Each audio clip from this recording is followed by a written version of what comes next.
session of the 2021 Online Student Development Conference. I'm Mariette Hake, I'm chair of the SASC, and with me today is Suramya Bansal and Shireen De Bruin. And our very special guest for today is Nthabiseng Mokoena-Mokhali, who is a Masutu archaeologist who completed her undergraduate qualification at the National University of Lesotho. She obtained her master's degree at the University of the Witwatersrand in South Africa and recently completed her PhD at the University of Cape Town, also in South Africa, and is the chairperson of the local organizing committee for the ASAPA conference in 2022. And this is actually the purpose of Nthabi's visit to the online conference today, is she is going to hype up the 2022 ASAPA conference in Lesotho and get us all excited and committed to going to the conference. So Nthabi, thank you very much for joining us today. And without further ado, over to you. All right, thank you. Hello, everybody. It's good to be with you once again. Today, I just wanted to share a bit of what we have in store for the ASAPA 2022 conference, which will be hosted in Lesotho. I'm just going to give a short background of where Lesotho is for those who I hope everybody knows where Lesotho is. And then, yeah, just a background of Lesotho and the history, a short history of the university. So we have a little bit of information of what of the institution that's hosting the conference, and then a few landscape pictures so that you know what Lesotho looks like, and then some of the heritage sites we have in Lesotho. And from there, I'll just give you more information about what we have in store for the conference. All right, so let me just do that. There we are. Okay, so as we know, Lesotho is completely surrounded by South Africa. We have 10 districts in Lesotho, we have Botabuti, which is in the north. We have Leribe, we have Berea. This is where Maseru is. This is Mafeng. Maseru has the capital city of Lesotho.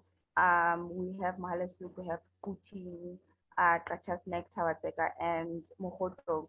I'm sure you heard a lot of clicks in some of the names. So you will find a lot of rock art sites around these districts around here.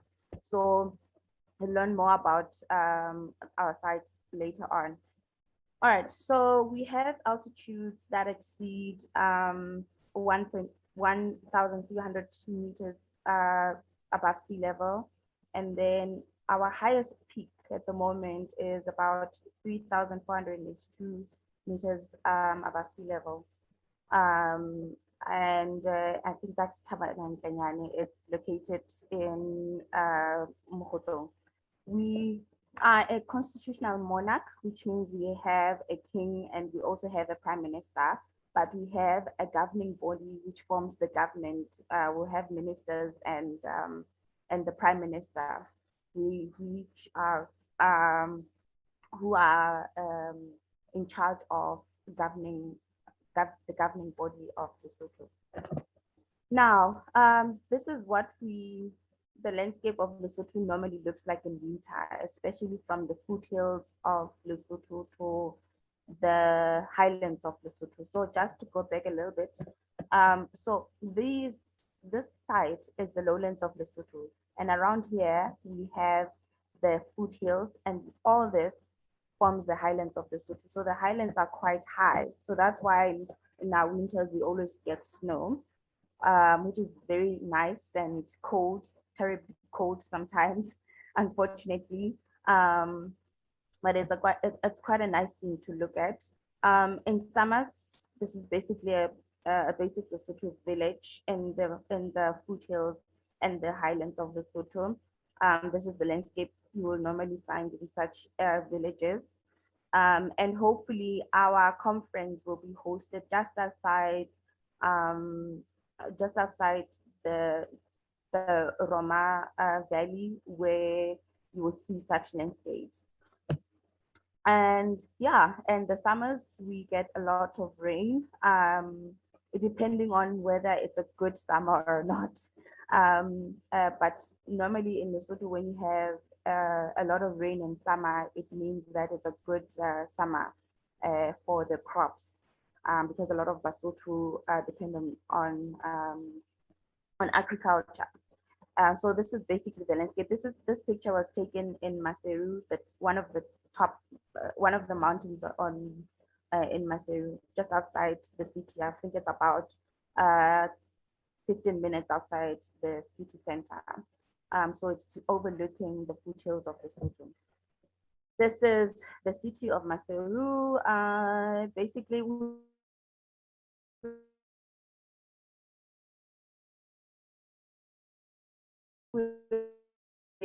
still well vegetated, so we'll have a lot of trees around the city, as you can see. And then, I mean, after the conference, you can come and look at the city more, but hopefully, the plan is that we'll keep everybody at the conference area and until the conference is over. Right. I'm just going to give you a little bit of history of the National University of Lesotho. It is located in a village called Roma. It's quite a huge village. It is about 32 kilometers southeast of Maseru. It's one of the most beautiful places I've ever seen because it's surrounded by these sandstone cliffs. It's almost like Clarence for people who have seen Clarence before. And so it's like in a valley. The university is located in that valley, or the village is located in that valley. So you normally call it the Roma Valley. Some of the smaller villages around are Hammasofane and Mafikeng and Maputo. And the place is historically known because it was one of the first Roman Catholic missions. They established the first mission there in 1862. So just a bit of history of the university. It was initially called Pius the 12th Catholic University College in April 1945. And then remember it was a Catholic college. And then in 1959, the student body was growing, and they had about 171 students. And then maintaining that number of students was becoming a challenge. So the church then sought to the government assistance to help with management of the college. And the the government then, which was the protectorate of England at the time, I think it was Botswana, Swaziland, and Lesotho, which were under the protectorate of the British Empire. So those three countries, they formed a joint venture, which was this university. So the university was then called the University of Lesotholand, Bechuanaland, and Swaziland. And that's why it was called the birthing university for these three countries. So students from Swaziland, from Botswana would come and attend the university in Lesotho. This was in 1964. All right, so in 1975, the university was now called the National University of Lesotho. And because Botswana and Swaziland had now gained independence, they now started their own universities in their own countries. So now this university was then called the National University of Lesotho. It grew very much because at some point, let's say in 2014, it was over 10,000 students and about 370 academic staff. So you can see from where it started, it grew rapidly. So that's where we are right now. So that's the hosting institution for this coming conference. we might not host the conference on campus. It will be just outside of the Roma Valley. It's a secluded lodge, which will hopefully get enough funding so that for people who cannot not afford very expensive accommodation, that we subsidize the funds for that conference. So you don't have to worry about finances. So we have agreed to host the conference from the 29th of June to the 2nd of July. I'm so sorry it will be in the middle of winter, but I'm sure you will enjoy that new landscape that you don't normally see, hopefully. So we will be having sessions, a call for sessions soon. I'll give you more details of where you can keep checking for updates about the conference. But we'll have that up soon.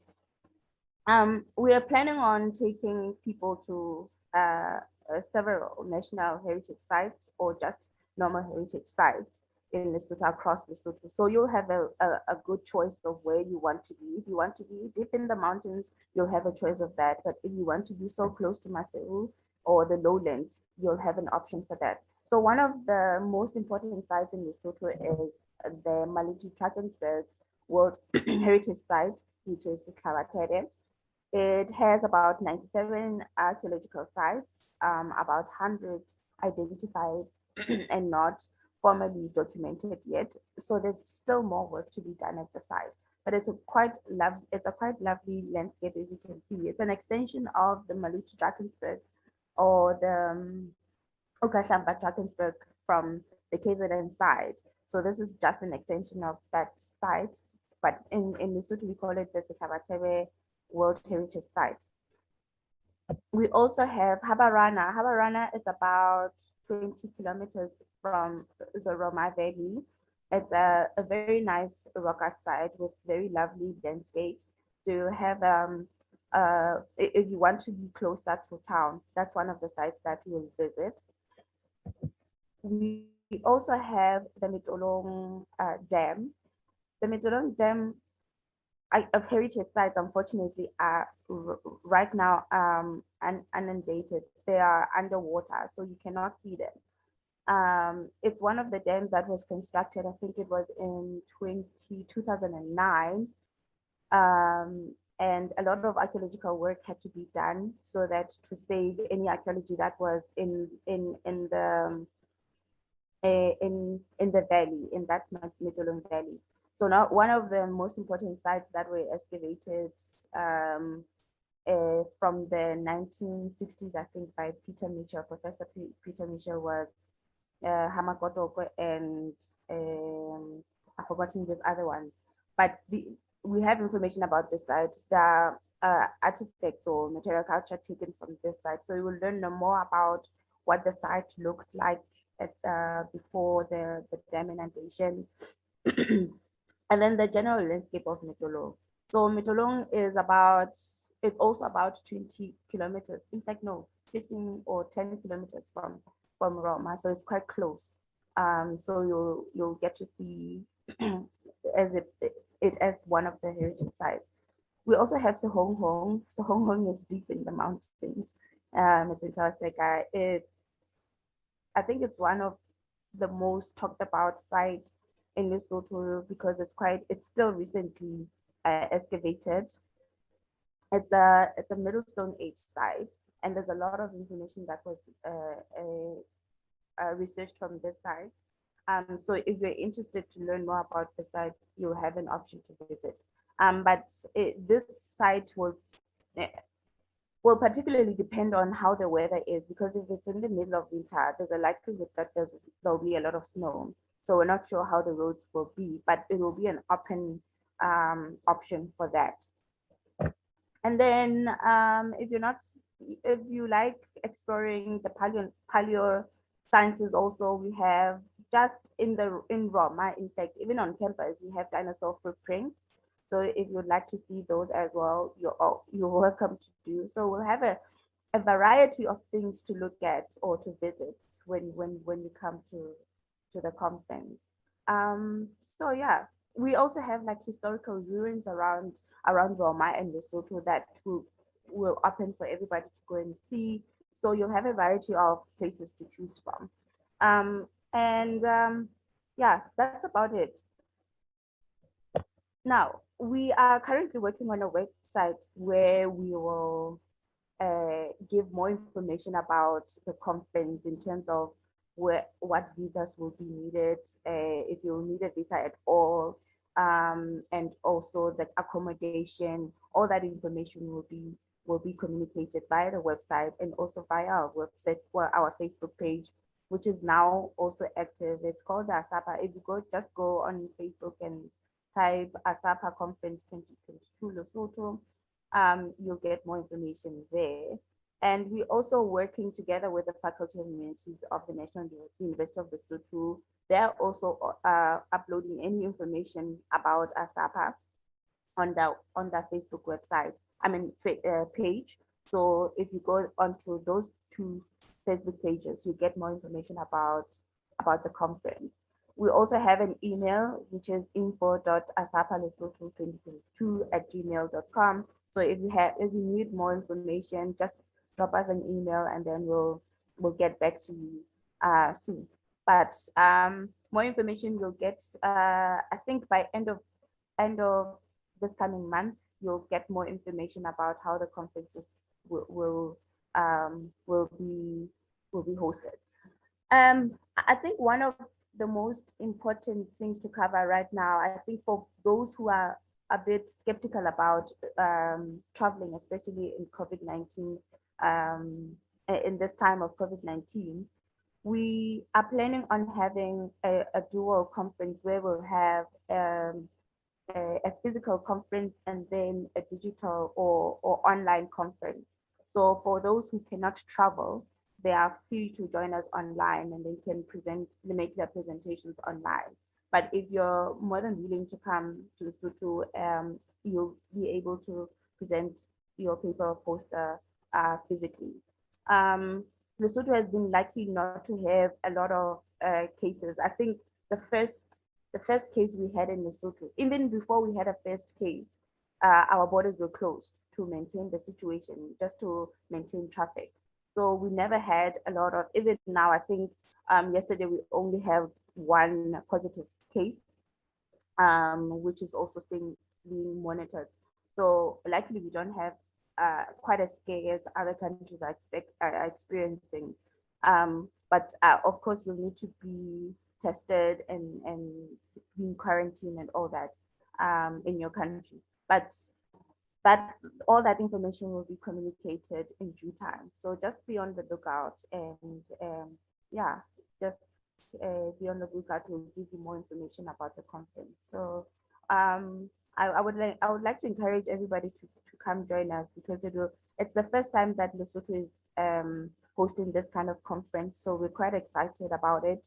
And I know the university is also very excited. We have a lot of things in store for you to learn more about the Lesotho heritage and archaeology, and in Southern Africa at large. So I would encourage everybody to come join us. So thank you for this opportunity. Thank you, Nthabi, for that informative presentation. I feel like we should just go to Lesotho tomorrow. I would love to see the dinosaur prints, and how exciting that they're right there on the campus. So we don't have to go really far. So that's nice. So guys, I'd like to open the question and answer session. Would anybody like to start with a question? Okay, Shireen. Okay. Thank you, Mpumi, and thank you, Nthabi.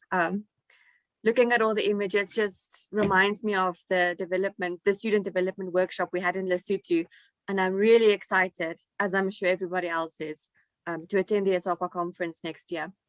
My question is related to student sessions. Are you planning student sessions? What will they entail? Posters, presentations, maybe a student quiz night in collaboration with the council? Yes, definitely. I think it's tradition for this kind of conference to have a student session. So we'll definitely have that in store. I mean, we're yet to have proper planning for that. But I invite you all to get involved in that. It will be very nice to have quiz night again. I mean, it's one of the most exciting sessions. So yes, definitely, definitely it's in store. Okay, thank you so much. Do we have any other questions that want to be asked? Okay, Mariette. I had a question, but you kind of did answer it. So it's actually, mine would actually be more of a comment than a question. Is I like that you're, in terms of the uncertainty relating to the whole global coronavirus pandemic, that you are making accommodation for an online conference as an alternative, but also having online content available in addition to, you know, the physical conference. Because I think that's something that has been traditionally very lacking in terms of conferences, not just in Southern Africa, but globally. Is you have this fantastic conference that, you know, you can't attend, and there's no way for you to present, but even worse, there's no way even for you to engage in any of the content or view any of the lectures. So I think it's a really great idea that even though you plan on having a physical conference, if everything goes well, that there will still be an online component. I think the valuable lessons that we've learned from this pandemic is we're living in a global village, but it's not really a global village if people can't communicate and engage with each other. So well done on that decision. Thank you. Thank you. It was, I mean, we also thought of people who can't even, I mean, from overseas or other African countries can't travel. So we also want them to be part of the conference. So that's why we had to think of including that online session for them, specifically for them. So thank you for that. All right, thank you. Saramia, do you have anything to say or ask Nthabiseng?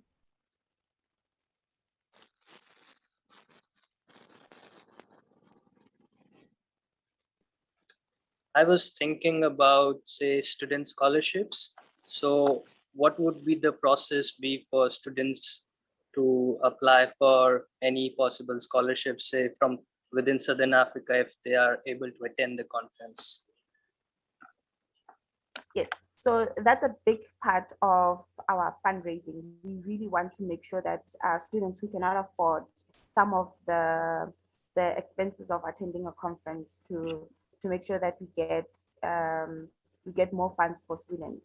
I think in Pretoria they did very well with raising funds for students. So that's our main focus at the moment, to get more funding for students who cannot afford all the expenses of the conference. So remember, I said our plan is to also host the conference where it's a kind of a lodge. So lodges are normally expensive. So if we're trying to secure more funding so that people won't have to pay a lot of money. So we'll definitely cater for students. And that information will be communicated in due time on our communication platforms.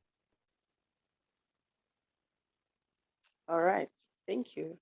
I'd just like to say thank you so much for presenting and for telling us so much about Lesotho and just making us more excited about this conference. I love that this conference is going to be catering to so many things that many other conferences didn't have to accommodate for. So I'm excited about that.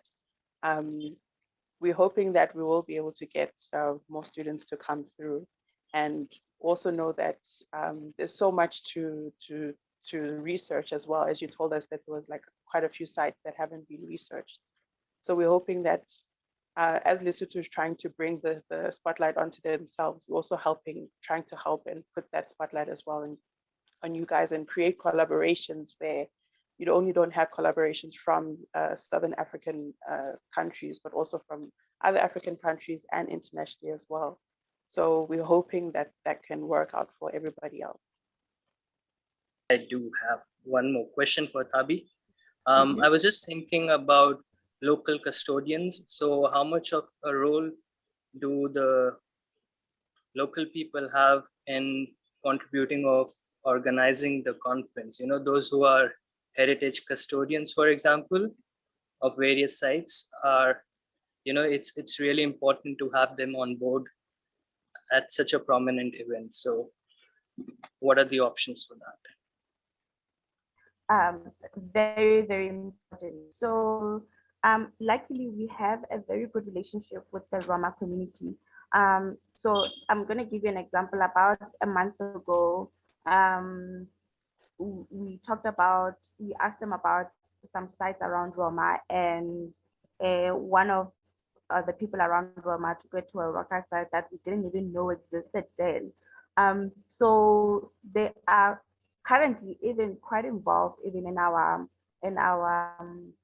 educational program, because they gave us information about the history of the area. They give us information about the archaeology of the area. So right now we're writing letters and distributing letters to the different headmen around several sub-villages in Roma and the main village, so that they know about the conference, and then we can now talk about how the community will get involved in the project. But we want them to get more involved.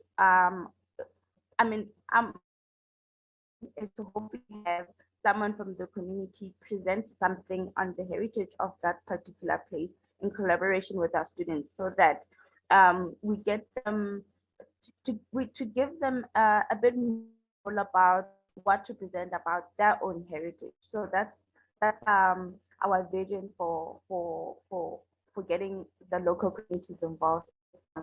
So that's where we are right now.